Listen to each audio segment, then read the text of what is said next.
Some of y'all already heated. Smashing that dislike button before you even hear what I have to say. The girls are triggered. Nevertheless, she persisted. Let's talk about epic cheat day videos. The videos where people challenge themselves to eat 10,000, 15,000, 20,000 calories. I just did a search before I started rolling where I saw a 25,000 calorie cheat day challenge. By the way, this get ready with me is hopefully / time permitting going to be my makeup for a lookbook I'm hoping to film today. So I'm probably going to avoid anything super colorful or bold so I can avoid clashing my makeup with whatever looks I'm wearing throughout the video. Wearable makeup, as some might say, although I think that term is really meaningless and stupid because anything is wearable if you are wearing it. Anyway, I reckon these sorts of videos, these over-the-top cheat days, reached their peak popularity maybe 2 years ago, but they definitely still happen, and that is because they get massive views. I am part of the problem. I've given my fair share of clicks to videos of people gorging themselves on ridiculous amounts of food, although I am a hard pass on mukbangs. Do not get it. I've never been able to put my finger on what the appeal was for me personally with the stunt cheat days, you know, the 15,000 calorie types, because I don't exactly condone or particularly enjoy these types of videos. And I said as much in my own cheat day video that I did about a year ago. My cheat day video was not at all extreme, and it was more about just indulging in those treats or cravings of foods that clearly are not the most nutrient dense, but doing so in a relaxed way that makes sure that I'm neither deprived nor really restrictive. The main difference, however, between my cheat day video and those epic cheat day videos is that no one watched it. I'm not surprised in the slightest. A modest or reasonable cheat day isn't interesting to anyone. To some extent, I think many of us watch these extreme 10,000, 15,000 calorie videos for the same reason we rubberneck at car accidents. But the real reason I don't like these videos is more than just that they're cringeworthy.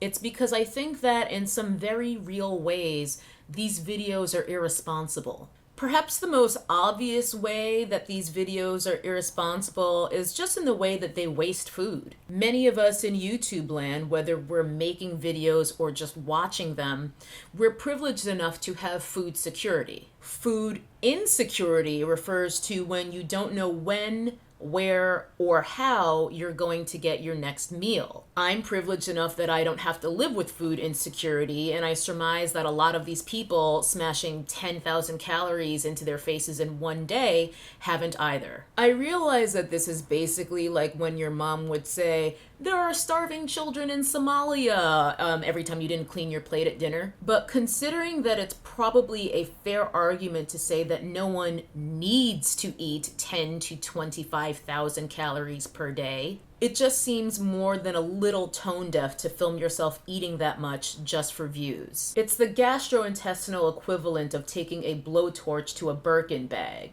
Yeah, you'll almost certainly go viral. But not only is it more than a little douchey, it's a complete failure of imagination. You could always take that food and donate it to a food bank instead of force feeding it to yourself. Yeah, I'm a wet blanket. I'm sure some imbecile is going to say that I'm a hater for even suggesting such a thing. Nonetheless, I think we can all understand why these videos are as successful as they are. They're emblematic of the times we're living in. This is the age of excess. The age where nouveau riche influencer trash is giving us closet tours in their McMansions and showing us hundreds of thousands of dollars worth of shoes and bags, and that's considered to be aspirational. That, however, is another rant for another day. But a very real reason I think that these cheat day videos absolutely suck is they portray and promote extreme, unhealthy, and unsustainable behaviors, because for a lot of people, the idea of unleashing pure id on their appetites, all while having the body of a fitness influencer, is very aspirational. Now, I always have and always will say that ultimately we are responsible for what we do. We can't control how we react to something, but we can control how we respond. So, engaging or not engaging with these videos by clicking or not clicking on them, as well as the way that we respond to them when we view them, that is up to us as individuals. Nonetheless, while never diagnosed with an eating disorder or anything like that, I would consider myself to have struggled with disordered eating and certainly with unhealthy, destructive eating patterns in the past. Truthfully, I don't think that that's a struggle that ever ends or fully goes away. It's just something that you learn to manage as you work on yourself holistically. Bearing all that in mind, I think that epic cheat day videos feed into, no pun intended, negative, unrealistic, and unsustainable eating patterns. Because let's be clear, it's almost exclusively fitness influencers who we see doing these epic cheat day videos. And to be a fitness YouTuber or to be a successful fitness YouTuber, your body has to be aspirational. Meaning, when we see these extremely fit looking people smashing thousands and thousands of calories into their face holes and then continuing to look as fit as they do, it sends a strange implication to the viewer that, hey, maybe I can do this. Maybe I should do this. As if eating 10,000 calories will somehow benefit your metabolism and help you crush your goals. I mean, I hate to admit this because I know better, at least on an intellectual level, but this is exactly what happened with me. I made the mistake of watching one of these cheat day videos that popped up in my feed about 2 months ago, and I was triggered, for lack of a better word, to binge eat. My calorie count wasn't anything as extreme as what the influencer did in the video, not least of all because I'm physically incapable of doing that, but the amount of food that I ate would absolutely be classifiable as a binge. And the weirdest part was, like, it wasn't even stuff that I normally eat or crave, just empty calorie, shelf-stable garbage. And it made me feel like garbage. I legitimately felt ill afterward. I wasn't exaggerating when I say that the struggle with disordered eating never really ends. And while I do reiterate that my behavior, my response to that cheat day video is my own responsibility, I do think there's something to be said about how this type of content feeds into a fantasy of binge eating somehow being useful or strategic in implementing positive changes for your health and fitness. Because we can only speculate on what is happening behind the scenes with these influencers after and in between these binge eating videos. Because let's face it, that is what these videos are. They're binge eating videos. I think it's incredibly unlikely that all of these Fitspo personalities that we're seeing doing these videos are just so genetically blessed that they can just continue to get leaner and leaner somehow after repeated binges. I mean, sure, maybe a handful of them are just human food furnaces, but I'd guess that the majority of them are mere flesh and bone like you and I. Meaning, repeatedly overeating to these degrees will inevitably lead to fat gain for them, just like it would for you or me. As I said, I don't watch mukbangs because of no, but I've heard other YouTubers discuss, at least anecdotally, the issue of fat gain as well as just compromised health amongst many of the mukbangers. I mean, this is not a surprise. This is not new information. This is what happens with continued binge eating. Last time, BRB. Anyway, my hunch is that more than likely, most of these fitness influencers have to get really, really strict with their diets in between these cheat day videos in order to compensate for said cheat day videos, leading to a cycle of white knuckling it with extremely strict eating patterns for X number of weeks until it's time to gorge themselves on camera again. In short, I'm saying that epic cheat day videos have made disordered eating monetizable. Though I no longer hold an active personal trainer certification, I think it's fair to say that I know a little bit more about fitness and nutrition than the average bear. especially since bears make shite personal trainers. So when I consider that, even though I know better, so to speak, and I still lost hold of proper judgment and reasoning behind one of these cheat day videos, albeit briefly, it really gives me pause, because I'm not sure that a lot of people watching these videos necessarily know or realize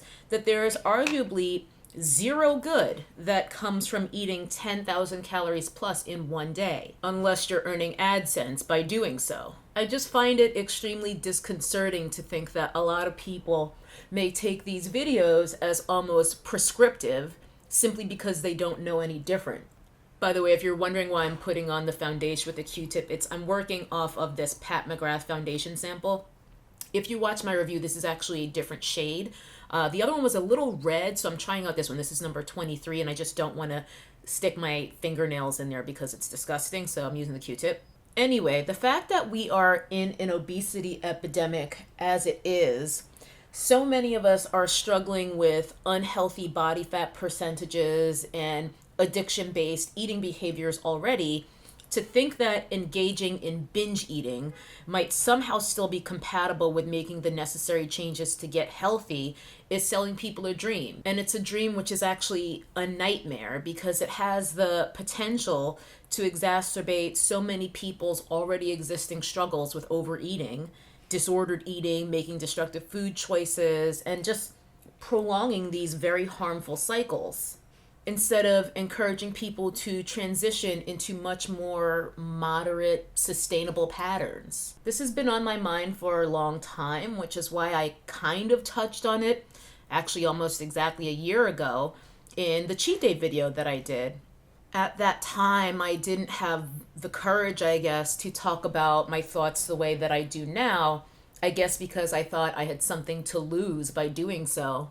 But it turns out the only thing I have to lose is my patience with disrespectful commenters. And I'm sure my thoughts are going to have some people feeling some type of way, which I learned all too well when I talked about my issues with the body positivity movement being conflated with healthy at any size, which don't even get me started on that hogwash again. Anyway, if you guys want to see what I think is a great example of having a very healthy relationship with food, check out Natacha Océane. Many of y'all already know that I love her because I've reviewed a couple of her fitness guides in my She Tried It series. And she's been pretty candid about her history of binge eating and how she now more or less cheats every day. I personally don't even like to use that word cheat anymore, because a big part of the behavioral shift that needs to happen is to avoid demonizing foods whilst also prioritizing micronutrient rich foods in your diet.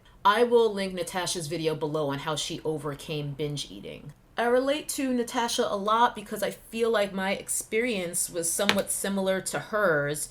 I just don't think I realized or identified my behaviors as binges until well afterward.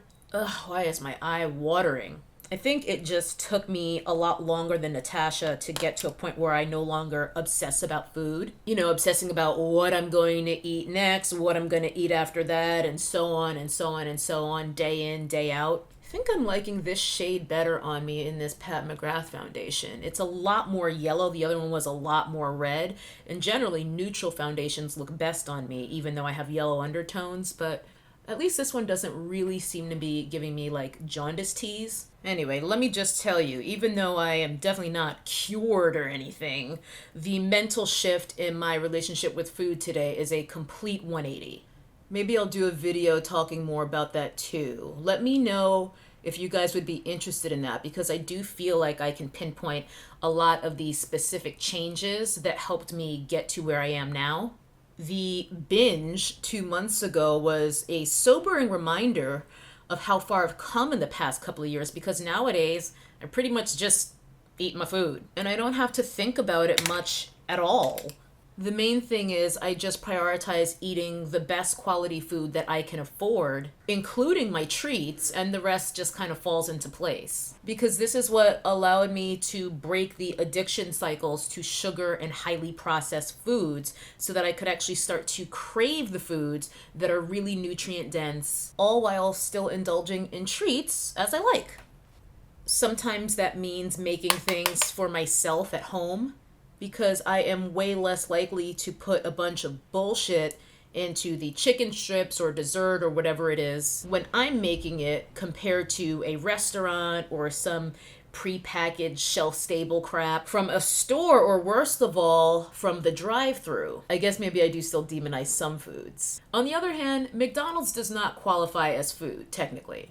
In my experience, I've found that my cravings for less than nutritious things are usually pretty manageable nowadays, though I will say the more you have them, the more you want them, because it can easily snowball and reignite those addiction cycles. After all, we have to remember that a lot of these foods are literally engineered by people in lab coats to create these responses, these intense cravings, so that we buy more and more and more of these foods. I still have sweets and foods like pizza weekly, but I've also become one of those people who I used to hate. You know, those people who would be just naturally fit and trim and would be like, oh, just have the pizza, what's the big deal? But now I am one of those people. I just have the pizza and I don't want or even enjoy crazy amounts of these foods. I used to hate people who could eat 1 or 2 cookies and just be good with that, because I couldn't stop. Now, even just watching one of these 10K binge videos where people are eating, a dozen cookies or whatever, it makes me sick just to watch it. Don't get it twisted. Your girl can still eat. I can put down a couple of slices of pizza and some dessert, no problem. But I know when enough is enough for me, and invariably I crave something like a really vegetable-heavy stir-fry or something like that at my next meal, simply because I can feel how my body needs to get some actual nutrition. I straight up need it to fuel my activities and my workouts. So by no means do I have it all figured out.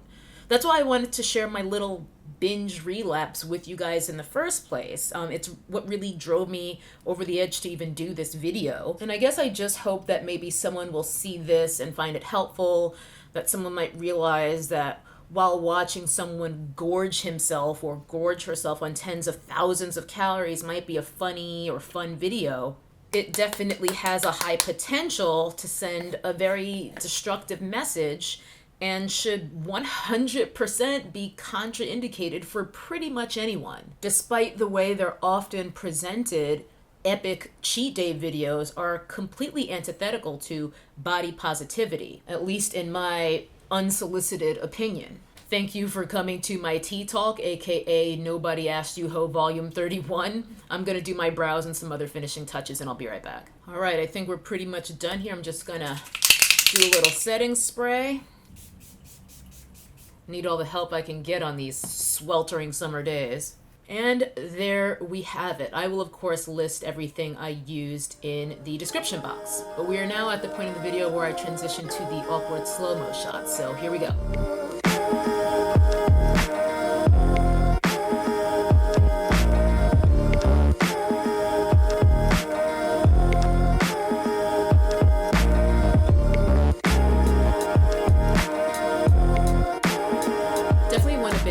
Than I might normally do for a daytime makeup, but with lookbooks I'm always thinking about how far away you guys actually are, and I gotta make sure that the cheap seats in the back can still see these lashes. Oh, and since this will technically be wear test numero trace on the Pat McGrath foundation, albeit in a different shade from the previous two, I know a lot of you guys were curious about it, so what I will do is I will leave either a pinned comment or maybe just in the description box how this held up today compared to how it held up in my wear test video. And if you missed that and wanted to check it out, I'll link it here. Anyway, I gotta go. I ain't got no more time for jibber jabber. Let me know your thoughts on these 10,000 calorie videos. As I said a few times during the rant, it is up to us whether we watch these videos at all, as well as how we respond to them. They've been troubling me for quite some time, and I wanted to, I guess, get it off my chest. In any event, thank you for hanging out with me during today's Get Ranty with me while I got ready and ranted. I will see you guys in the next video, and always remember, never trust anyone with a Morphe code. Bye-bye. That's some nappy-headed hose there, I'm gonna tell you that now.